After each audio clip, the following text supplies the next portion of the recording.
चलिए गाइस, तो आज हम ले लेते हैं आपका रेजोनेंस स्ट्रक्चर्स। ये क्या चीज़ है, बिल्कुल इसको हम आसानी से देखेंगे, समझेंगे आपकी एनसीईआरटी बुक से।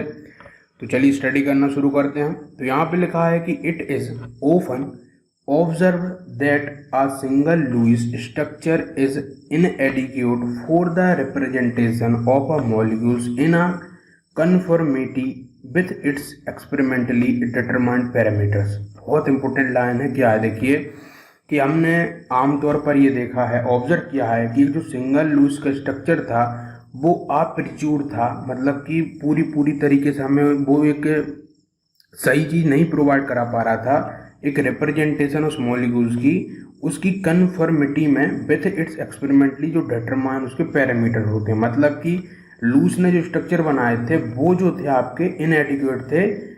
क्यों इनएडिक्वेट थे? क्योंकि जब हमने एक्सपेरिमेंटली डिटरमाइन किए कुछ उसके पैरामीटर, जैसे अभी आपने देखे थे बॉन्ड लेंथ, बॉन्ड एंगल, ये सब चीज़ें, तो वो जो थे उसके लूज स्ट्रक्चर से बिल्कुल मैच नहीं खा रहे थे। तो उसकी वजह से जो लूज स्ट्रक्चर था वो हमें इनएडिक्वेट हो रहा था, है ना। मतलब कि वो हमें पूरी पूरी उसके जानकारी, उसकी रिप्रेजेंटेशन नहीं दे रहा था। आगे देखिएगा लिखा है, फॉर एग्जाम्पल के लिए जो ओजोन है आपका, जो कि O3 मॉलिक्यूल्स है, कैन बी, देखिए जरा क्या लिखा है यहाँ पे, तो कैन बी इक्वली रिप्रेजेंटेड कर सकते हैं हम स्ट्रक्चर जो कि आपका कैसा, first and second Son below. मतलब ये है कि हम जो ओजोन जो O3 मॉलिक्यूल्स है उसको हम इस तरीके से भी रिप्रेजेंट कर सकते हैं। मतलब कि हम डबल बॉन्ड इधर लगा दें, इधर सिंगल लगा दें, और या फिर हम इस तरह से कर सकते हैं कि डबल स्टार्ट लगा दें, सिंगल स्टार्ट लगा दें, है ना। मतलब दोनों तरीके से ये रिप्रेजेंट हो सकता है। तो अब ये जो चीज़ है हमारी, वो क्या हो रही थी, हमें बहुत डाउट में डाल रही थी कि यार O3 का जो है, हमने इस दो तरीके से रिप्रेजेंटेशन की हमने। एक में देखोगे आप, इसकी बॉन्ड लेंथ कितनी है, 148 पिकोमीटर है, तो दूसरे में आपकी 121 है ना।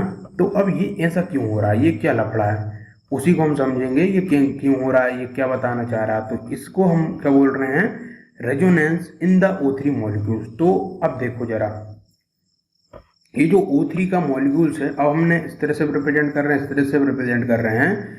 तो जब हम इसको रिप्रेजेंट करते हैं तो हम इस तरह से अलग अलग स्ट्रक्चर नहीं बताते हैं। हम क्या करते हैं, इसी को हम एक सिंगल स्ट्रक्चर में कुछ इस तरीके से बता देते हैं कि जब हमारा एक O3 मॉलिक्यूल बनता है, तो जो हमारे O और O के बीच में जो बॉन्ड बनते हैं, तो उसमें क्या होता है, इस तरीके से हम एक डॉट डॉट करके लाइन बना देते हैं, और हम ये बोलते हैं कि भैया जो हमारा बॉन्ड है, जो जो सेकंड वाला बॉन्ड बन रहा है, वो हमारा इधर भी बन सकता है और इधर भी बन सकता है। तो हम दोनों साइड इस तरह से कराते हैं। और बहुत एक अचरज की बात हमें ये देखने को मिलती है कि जब इस तरीके से वहाँ पे रेजोनेंस होता है, तो वहाँ पे क्या होता है, उसकी जो बॉन्ड जो रहती है, बॉन्ड लेंथ जो रहती है, वो क्या हो जाती है, बिल्कुल सेम दिखती है हमें। मतलब कि इधर से आप देख रहे हो कि 128 पिकोमीटर, ये भी 128 पिकोमीटर है। ऊपर क्या मिल रहा था, अलग अलग मिल रहा था, एक में 148 था, एक में 121 था। तो यहाँ पे जो डिफर आ जाता है, मतलब कि दोनों की सेम हो जाता है, यही हम देखेंगे ऐसा क्यों हो रहा है। तो इन बोथ स्ट्रक्चर में we have O single bond and O double bond आपको मिल रहा है। और जो नॉर्मल हम बात करें O and O double bond length की, तो 148 पिकोमीटर है और 121 पिकोमीटर है रिस्पेक्टिवली। तो एक्सपेरिमेंटली ऐसा डिटरमाइन हुआ है, ऑक्सीजन ऑक्सीजन बॉन्ड जो है आपकी length in the O3 molecules में सेम रहती है। बहुत इंपॉर्टेंट चीज़ है। देखने को तो हमको ऐसा लग रहा है भाई कि जो डबल बॉन्ड वाले की है वो थोड़ी कम होगी, सिंगल वाले की ज़्यादा होगी, लेकिन एक्सपेरिमेंटली ऐसा पता चला कि उसकी सेम रहती है और वो 128 पिकोमीटर रहती है। और 10 जो ऑक्सीजन ऑक्सीजन बॉन्ड रहता है O3 मॉलिक्यूल्स में, वो आपका इंटरमीडिएट होता है between a double bond and single bond के। और obviously this can not be represented by either of the two Lewis structure shown above. मतलब कि हम जो ऊपर के जो दो स्ट्रक्चर हैं उससे तो इसको बिल्कुल नहीं बता सकते, क्योंकि जो हमने एक्सपेरिमेंट करके डिटरमाइन किया है वो ये मॉलिक्यूल्स किया है ना। मतलब कि आपका इस तरीके से 128 पिकोमीटर 128 पिकोमीटर करके बॉन्ड लेंथ वगैरह हमको मिली, ना कि ऊपर जो दी गई हैं वो। तो इस तरीके से हमने ये वाला जो स्ट्रक्चर ज़्यादा प्रेफर किया लिखने में, समझने में। अब इस पूरे का कॉन्सेप्ट हम समझेंगे हो क्या रहा है। तो जो हमारा कॉन्सेप्ट यहाँ पे है, तो जो concept of resonance was introduce, इसके बाद ये आपका कॉन्सेप्ट यहाँ से इंट्रोड्यूस हुआ रेजोनेंस का, है ना। और टू डील, इसको डील करने के लिए with the type of a difficulty experience in the depiction of accurate structures of the molecules like O3। मतलब O3 जैसे अभी और मॉलिक्यूल्स देखोगे आप, तो उनमें इस तरह की जो क्या है डिफिकल्टी को हटाने के लिए हमने इस रेजोनेंस का सहारा लिया। ये रेजोनेंस कुछ नहीं है, एक तरह की हम बोल सकते हैं मेथड है ना, स्ट्रक्चर को रिप्रेजेंट करने की एक मेथड है, जिससे कि हम उसको इस तरह से रिप्रेजेंट करते हैं।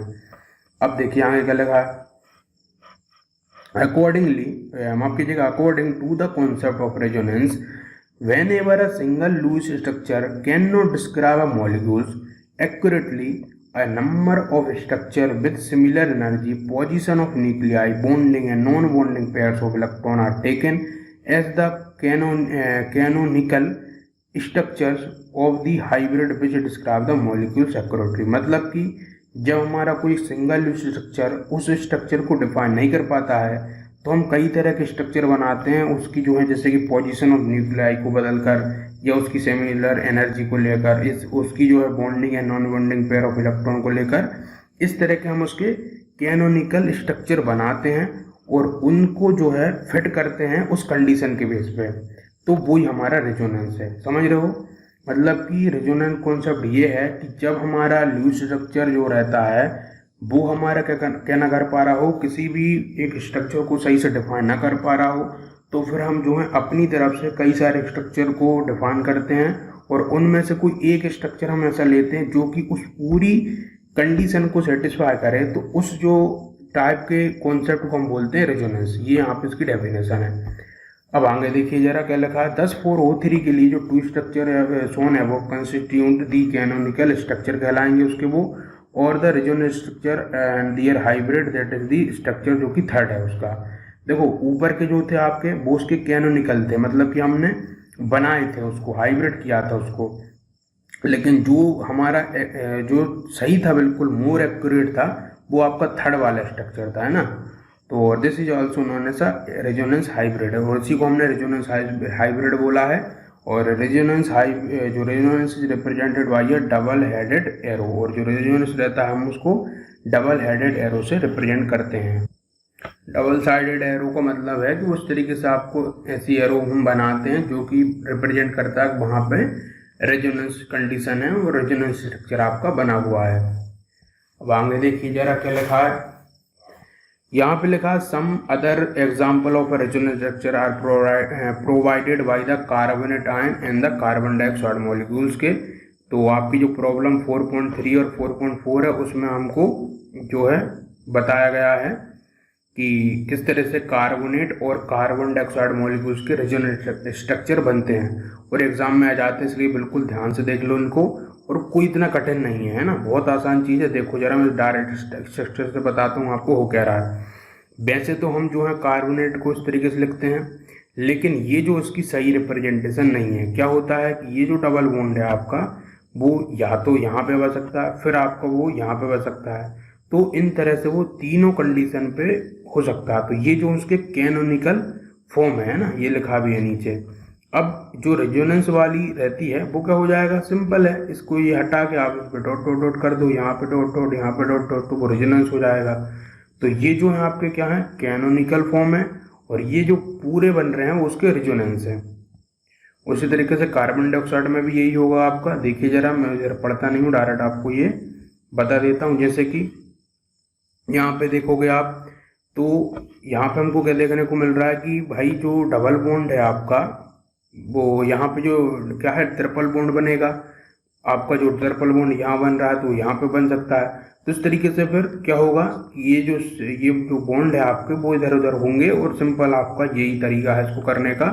और ये जो उसके बन रहे हैं वो कैनोनिकल फॉर्म बन रहे हैं, और बाकी ये जो पूरा का पूरा इसका क्या है, रेजोनेंस है, और इसको हम डॉट से रिप्रेजेंट करके आ जाते हैं। अब क्या लिखा है, इन जनरल में सामान्यतः इट में बी स्टेटेड दैट, है ना। ये जो इस तरह से स्टेट होता है कैसे, सबसे पहला पॉइंट, रेजोनेंस जो रहता है आपका stabilises the molecules as the energy of the resonance hybrid is less than the energy of any single canonical structure. क्या लिखा है कि जो रेजोनेंस स्टेबलाइज करता है किसी भी मॉलिक्यूल्स को, एज द एनर्जी जो होती है उसकी रेजोनेंस हाइब्रिड की, वो जो है लेस होती है किस एनर्जी से, जो कि किसी भी सिंगल कैनोनिकल स्ट्रक्चर की है उससे। मतलब कि जो उसकी एनर्जी है या फिर जो उसकी एनर्जी है जो उसकी एनर्जी है उससे लेस एनर्जी जो वाला बनेगा वो उसका रेजोनेंस स्ट्रक्चर बनेगा, ये यहाँ पे बोला गया है। उसके अलावा दूसरी बात, रेजोनेंस जो है आपका वो एवरेज दी बॉन्ड कैरेक्टरिस्टिक एज होल, मतलब कि वहाँ पे जो उसका बॉन्ड रहता है वो उसका कैरेक्टरिस्टिक होता है पूरे का, है ना। जो बॉन्ड इधर उधर हो रहा है तो वो उसमें फिर पूरे पर जाता है। Thus the energy of a O3 resonance hybrid is lower than the either of the two canonical form, जो कि फर्स्ट एंड थर्ड। तो जो एनर्जी आपकी O3 रेजोनेंस हाइब्रिड जो बना था आपका वो लेस होगी देन किसके, फर्स्ट और सेकंड से। बहुत आसान चीज़ें हैं। अब अगले लेक्चर में हम देखेंगे मिसकंसेप्शन जो कि आपके रेजोनेंस वगैरह में रहते हैं। चलो तो 3 कंसेप्शन है, 4 कंसेप्ट वो मिसकंसेप्शन है, तो मैं यहीं पर ख़त्म कर देता हूँ उनको। तो चलो जान लेते हैं आपके कौन कौन से मिसकंसेप्शन है इसको लेके। तो क्या लिखा भाई कि many misconception are associated with जो है resonance and same needed to be जो है डिस्प्लेड और यू शुड रिमेंबर दैट। मतलब अब होता क्या है कि हम रेजोनेंस से कई मिसकंसेप्शन बना लेते हैं। अब वो क्या है देखिए ज़रा। सबसे पहला मिसकंसेप्शन जो हम बना लेते हैं वो ये है कि कैनोनिकल फॉर्म जो है हैव नो रियल एग्जिस्टेंस। मतलब क्या है भाई कि जो कैनोनिकल फॉर्म होती हैं उनकी कोई भी रियल मतलब कोई भी एक्सिस्टेंस होती ही नहीं है। मतलब जो आप ऊपर देख रहे थे जो हमने फर्स्ट और जैसे सेकंड बताया था O3 का, तो रियल में वो एग्जिस्ट नहीं करती है ना। आपको याद रखना जो कैनोनिकल फॉर्म होती है वो नो रियल एग्जिस्टेंस, मतलब कि वो रियल में एग्जिस्ट नहीं होती है। जो रियल में होती है वो रेजोनेंस वाली होती हैं, समझ गए होंगे आप। दूसरा, जो मॉलिक्यूल्स है does not exist for a certain fraction of time in one canonical form and for other fraction of time in other canonical form. मतलब क्या भैया कि जो मॉलिक्यूल्स आपका है वो डज नॉट एग्जिस्ट करता है एक सर्टेन फ्रैक्शन के लिए टाइम के लिए एक कॉनिकल फॉर्म में, फिर दूसरे फ्रैक्शन ऑफ टाइम के लिए दूसरे फॉर्म में। तो ऐसा नहीं होता है ना। मतलब आप ये सोचते होंगे कि कुछ सेकंड के लिए आपका इस तरीके से रहता है, कुछ सेकंड के लिए आपका इस तरीके से रहता है, फिर कुछ सेकंड के लिए आपका इस तरीके से रहता है। तो ऐसा कुछ नहीं होता है, ये मिसकंसेप्शन है कईयों का। वो ऐसा सोचते हैं कि वो ऐसा होता होगा कि एक सेकंड में इस तरह से बनता होगा, फिर दूसरे सेकंड में इस तरीके से बनता होगा, तीसरे सेकंड में इस तरीके से कंपाउंड बन जाता होगा। तो ऐसा कुछ नहीं होता, रियल में ये सब कुछ होता ही नहीं है ना। ये यहाँ पे आपको दिमाग से हटा लेना अपने बात। अगला देखिए जरा। There is no such equilibrium between the canonical form as we have between tautomeric form, keto and enol in tautomerism। अब ये टोटोमेरिज्म वाला पार्ट है। अब इसको जो है आपको समझना होगा। मैं साइड में आपको क्या करा देता हूँ, डिस्प्ले करा देता हूँ टोटोमेरिज्म के लिए। यहाँ से वो स्ट्रक्चर आप देख लीजिएगा। तो वहाँ पे ये बताया है कि उसमें जो है क्या है कि there is no such equilibrium पाया जाता है आपका बिटवीन कैनोनिकल फॉर्म में as we have between tautomeric form में। तो जिस तरीके से टोटोमेरिक फॉर्म में एक इक्विलिब्रियम रहता है तो वैसा कैनोनिकल फॉर्म में नहीं रहता, ये आपसे बोला जा रहा है। आगे देखिए क्या लिखा है। जो molecules as such as a single structure बोल रहा है, जो molecules as such as a single structure वाले which is the resonance hybrid of the canonical form and which can not as such be depicted by a single loose structure. बोल रहे हैं जो molecules आपके क्या हैं सच एज जैसे कि सिंगल स्ट्रक्चर वाले जो कि आपके रेजोनेंस हाइब्रिड वाले हैं ऑफ अ कैनोनिकल फॉर्म के, and which can not be such be depicted by a single loose structure. मतलब कि हम उनको फिर सिंगल लूज स्ट्रक्चर से रिप्रेजेंट नहीं कर सकते हैं ना। यदि हम उनको रेजोनेंस वाला स्ट्रक्चर बना रहे हैं तो फिर उनका फिर जो लूज स्ट्रक्चर है उससे वो डिपेक्टेड नहीं हो सकते हैं। ये यहाँ पे बताया गया है। बहुत इंपॉर्टेंट भी लाइन थी ये और आपको समझ भी जरूर आई होंगी। और इसके साथ साथ आपको मैंने साइड में जो एनिमेशन बता रहा हूँ उससे भी आपको सारी चीज़ें समझ आ रही होंगी। तो आप उसको देख के समझते जाइए, बाकी तो इससे आपको समझ आ ही गया होगा। अब आगे देखेंगे हम आपका पोलैरिटी ऑफ बॉन्ड्स को, मतलब क्या होता है ये टॉपिक, इसको हम समझेंगे। और इस लेक्चर में हम इतना ही रखते हैं। यदि आपने पूरा देख लिया तो ऑल द वेरी बेस्ट, और शेयर जरूर कर देना, लाइक भी करके जाना।